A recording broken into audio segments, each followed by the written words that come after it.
Ayatollah Ali கமினி அவர்களுடைய இறுதிச் சடங்கு ஈரானில் தொடங்கியிருக்கு. ஜூலை மாதம் 4ஆம் தேதி தொடங்கப்படும் அப்படின்னு அறிவிக்கப்பட்டதற்கு முன்னாடியே ஒரு நாள் முன்னதாக தொடங்கியிருக்காங்க. இது என்ன வகையான ஸ்ட்ரக்சர்? ஒரு கையை உயர்த்தி பிடிப்பது போன்ற ஒரு ஸ்ட்ரக்சர் ஒன்று ஈரானில் டிசைன் பண்ணியிருக்காங்க. அது என்ன? காஷ்மீர் முதல் ஈரான் வரைக்கும் இஸ்ரேல் ஒரு முக்கியமான பிளான் ஒன்று செய்ய போகிறாங்க. ஸோ இஸ்ரேலுடைய அந்த புதிய நடவடிக்கை அப்படிங்கிறது இந்த நிகழ்வை குலைக்கக்கூடிய விஷயமா? டீட்டெயில்டாக பேசுவோமா? வாங்க பார்க்கலாம் உறவுகளே. இது பிரசாத் சிக்னேச்சர். உங்களுடைய தொழில் சம்பந்தமான விளம்பரங்களை நமது சேனலில் ஒளிபரப்ப உங்களுக்கான அருமையான வாய்ப்பு. பிப்ரவரி மாதம் 28ஆம் தேதி அவருடைய வேலையை அவர் செஞ்சுக்கிட்டு இருந்தப்போ ஈரானில் அவர் ஒரு பாதாள அறைக்குள்ள தன்னுடைய சகாக்களோடு உட்காந்து எதிர்கால திட்டம் குறித்து விவாதித்து கொண்டிருந்த போது அயத்துல்லா அலி கமினி அவர்களுடைய உடல் மீதே டைரக்டாக பாம்பு போட்டு கொண்டாங்க. ஒரு பெரிய மிசைல் அட்டாக் நடத்தினாங்க இஸ்ரேல். அந்த நிகழ்வுக்கு பிறகு வரிசையாக 2 மாத கால போர் நடந்துகிட்டே இருந்தது. மினாஃப் அப்படிங்கிற அந்த ஸ்கூலில் நடந்திருக்கக்கூடிய அட்டாக்கு, இது எல்லாமே உங்களுக்கு தெரிஞ்ச விஷயம்தான். இப்போது பேச்சுவார்த்தை போயிட்டுருக்கு. இன்னும் அந்த ப்ராப்ளம் ஷார்ட் அவுட் ஆகலை. பட் அவருடைய இறுதிச் சடங்குக்கு உலகம் முழுவதும் இருக்கக்கூடிய தலைவர்கள் இப்போ வர ஆரம்பிச்சிருக்காங்க. 9ஆம் தேதி வரைக்குமே அந்த நிகழ்வு நடக்க இருக்குது. ஜூலை மாதம் 4ஆம் தேதின்னு சொல்லியிருந்தாங்க. பட் 3ஆம் தேதியே அதற்குண்டான வேலைகளை செய்ய தொடங்கிட்டாங்க. இமாம் கமினி தொழுகை மண்டபத்தை இப்போது வந்தடைஞ்சிருக்கு அவங்களுடைய அந்த இறுதி அஞ்சலிக்கான ஏற்பாடுகள். மறைந்த உயரிய தலைவரை கௌரவிக்கக்கூடிய வகையில் டெஹ்ரானுடைய புரட்சி சதுக்கம்னு ஒன்று இருக்குது, ரைட்டா? அது பேர் மஸ்ட் ரைஸ் அப்படிங்கிற சின்னம் நிறுவப்பட்டிருக்குங்கிறாங்க. இந்த மஸ்ட் ரைஸ் அப்படிங்கிற சின்னம் இதுதான், ரைட்டா? இதுக்கு முன்னாடி இந்த இடம் இருக்குல்ல, இதில் தான் முக்கியமான தலைவர்கள் எல்லாத்தையுமே அடக்கம் செய்யக்கூடிய ஒரு இடம். அதுக்கு பேர் தான் கமினி அவர்களுடைய உடல் கமினி தொழுகை மண்டலம் அப்படின்னு சொல்லிட்டு ஒரு இடம் வச்சுருக்காங்க. அந்த இடத்துக்கு கொண்டு இந்த சிம்பிள் எல்லா இடங்கள்லையுமே இப்போது வைக்கப்பட்டிருக்குங்கிறாங்க. இது ரொம்ப ரொம்ப முக்கியத்துவம் வாய்ந்த ஒரு விஷயமாக பேசுபொருளாக மாறி இருக்குது.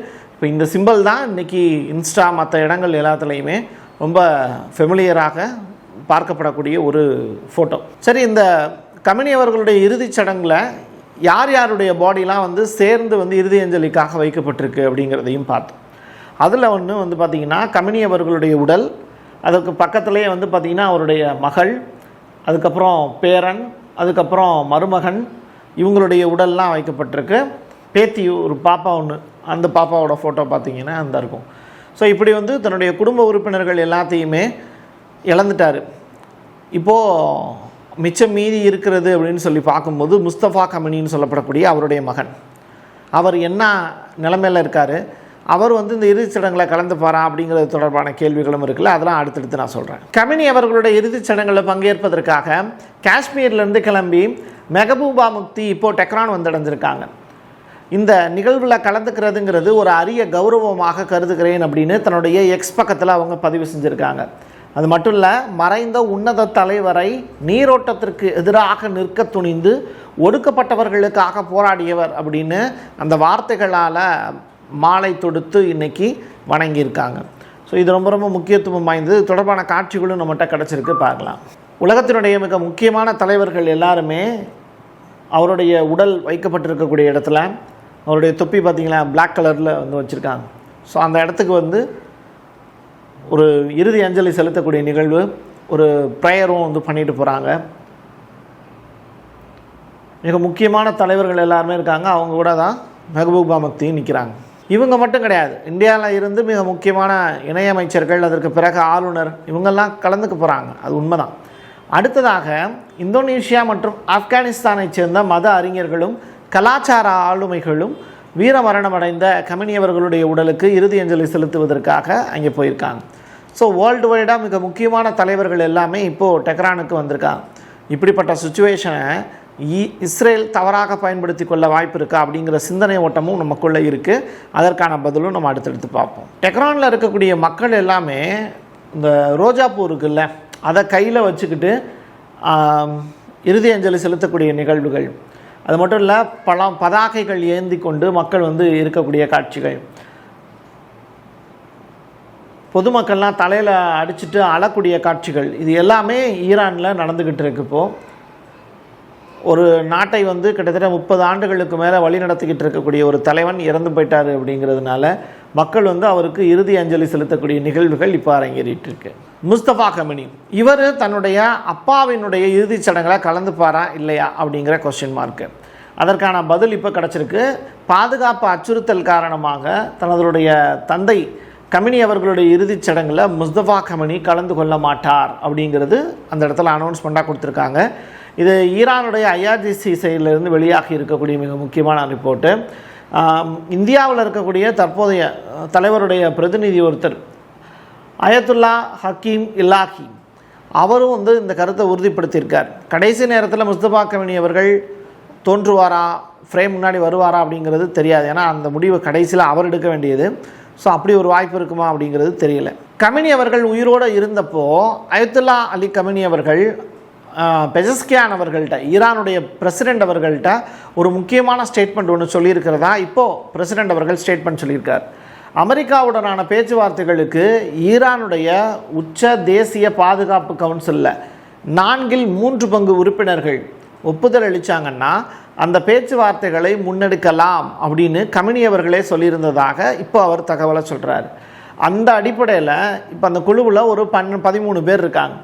12 பேர் பேச்சுவார்த்தைக்கு ஆதரவாக வாக்களிச்சிருக்காங்க அப்படிங்கிற தகவலையும் இப்போ பெஜஸ்கியான் அவர்கள் சொல்லியிருக்கார். அப்படின்னா என்ன, அமெரிக்காவோடு நடக்கக்கூடிய பேச்சுவார்த்தை ஃபார்வர்டில் தான் இருக்குது அப்படிங்கிறத உலகத்துக்கு சொல்கிறார்.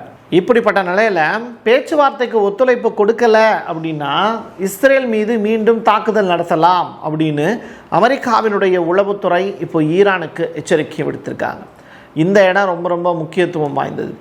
நீங்கள் சைன் போடணும், காட்டுற இடத்துல சைன் போடல அப்படின்னா கண்டிப்பாக போர் மூலம் அப்படிங்கிறது தான் இப்போது ஈரானுக்கு அமெரிக்கா கொடுத்துருக்கக்கூடிய எச்சரிக்கையாக இருக்குது. ரெண்டாவது, அமெரிக்கா டைரெக்டாக அதை இறங்கி செய்ய மாட்டாங்க, இஸ்ரேலை வச்சு தான் செய்கிறதுக்கு பிளான் பண்ணுவாங்க. ஆனால் இந்த ஒரு 5-6 நாட்கள் ரொம்ப ஈரானுக்கு முக்கியமானது. இப்படிப்பட்ட சுச்சுவேஷனில் ஈரானுடைய கோபத்தை தூண்டக்கூடிய வகையில் டமாஸ்கஸ் அப்படிங்கிற நகரம், அங்கே சிரியாவில் வச்சு ஒரு பெரிய அட்டாக்கை நடத்தியிருக்காங்க. உணவகம் ஒன்றில் ஒரு பெரிய குண்டுபிடிப்பு நிகழ்ந்ததில் 5 பேர் இறந்து போயிருக்காங்க, 16 பேர் காயமடைஞ்சிருக்காங்க. தலைநகரில் இருக்கக்கூடிய முக்கியமான அரசு கட்டிடமான நீதிமன்ற வளாகத்துக்கு பக்கத்திலேயே இந்த குண்டுபிடிப்பு நிகழ்ந்ததுனால மக்கள் ரொம்ப பெரிய அளவில் ஷாக் ஆகியிருக்காங்க. அப்போ இஸ்ரேலுடைய அடுத்த பிளான் அப்படிங்கிறது சிரியாவா அப்படிங்கிற கொஸ்டின் மார்க்கை நோக்கி மக்கள் இப்போ பேச ஆரம்பிச்சிருக்காங்க. ஏற்கனவே லெபனானில் அட்டாக் நடத்துனாங்கல்ல, இப்போ அதை விட்டுட்டு சிரியா பக்கம் வந்துட்டாங்களா அப்படின்னு யோசனை தோணுது. உலகம் முழுவதும் மத தலைவர்களுடைய மரணம் அப்படிங்கிறது உண்மையிலேயே வருந்தத்தக்க ஒரு செய்தி தான். அதே மாதிரி தான் தாய்லாந்தில் இன்றைக்கி நடந்திருக்கக்கூடிய ஒரு நிகழ்வு உலகத்தையே அதிர்ச்சி கலந்த ஒரு செய்தி. 11 வயது சிறுவன் வந்து எந்த விதமான லைசன்ஸும் அவனுக்கு கொடுத்துருக்க மாட்டாங்க. ஆனால் அவன் வண்டியை ஓட்டிகிட்டு வந்திருக்கான். ரோட்டோரத்தில் சும்மா நடந்துட்டு போன ஒருத்தரில் நிறையா புத்த பிட்சுகள் இருக்காங்கல்ல, அவங்க மேலே வந்து அந்த வண்டி ஏறிடுச்சு. 9 பேர் சம்பவ இடத்துல இறந்து போயிட்டாங்க. இது தொடர்பான காட்சிகளையும் தாய்லாந்து அரசு வெளியிட்டிருக்காங்க. சாதாரணமாக நடந்து போயிட்டு இருக்கக்கூடிய அவங்க மேலே ஒரு பெரிய வண்டி மோதக்கூடிய காட்சிகள் அரங்கேறுது. சம்பவ இடத்துலேயே அவங்க இறந்து போயிட்டாங்க. அந்த கார் இருக்கு இல்லையா, கார் மோதுது பாருங்கள். அந்த மாதிரியான ஒரு நிகழ்வு நடந்திருக்கு. ரொம்ப வருந்தத்தக்க ஒரு செய்தியாக பார்க்கப்படுது. இப்போது ஈரான் மீது மறுபடியும் இஸ்ரேல் வார் தொடுப்பதற்கான வாய்ப்பு இருக்கா அப்படிங்கிற கொஸ்டின் மார்க்கும் நம்மகிட்ட இருக்குது. அதுக்கு இப்போது சில விஷயங்களை தேடி பார்த்தோம். மத்திய கிழக்கில் பதற்றம் நீடிச்சுக்கிட்டு இருக்கக்கூடிய சுச்சுவேஷனில் என்ன, கமினி அவர்களுடைய இறுதிச் சடங்கு நடக்குது, உலகத் தலைவர்கள்லாம் வர்றாங்க. இந்த மாதிரியான நேரத்தில் அமெரிக்கா முட்டாள்தனமான தாக்குதலை நடத்த மாட்டாங்க அப்படின்னு எல்லாரும் சொல்கிறாங்க. ஆனால் முட்டாள்தனமான வேலையை தொடர்ச்சியாக செஞ்சுட்டான் அப்படின்னா பிரச்சனையாயிடும் அப்படிங்கிறதையும் யோசிக்கிறாங்க. அந்த வகையில் இந்திய பெருங்கடல் முழுவதுமே அமெரிக்காவினுடைய போர்க்கப்பல் நிலைநிறுத்தப்பட்டிருக்கு அப்படிங்கிற தகவல். ஸோ இந்திய பெருங்கடலில் இருந்து வித்தின் 4 or 5 டேஸில் மிடில் ஈஸ்ட் பகுதிக்கு அந்த கப்பலால் நகர முடியும் அப்படின்னு சொல்கிறாங்க.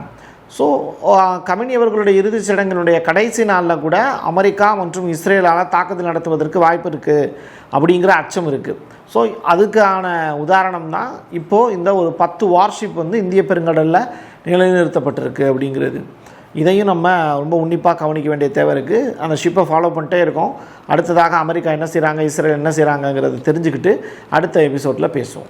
என் கையெழுத்து என் மக்களுக்கான உறவுகளை மீண்டும் ஒரு பதிவில் சந்திக்கலாம். நன்றி, வணக்கம். உங்களுடைய தொழில் சம்பந்தமான விளம்பரங்களை நமது சேனலில் ஒளிபரப்ப உங்களுக்கான அருமையான வாய்ப்பு.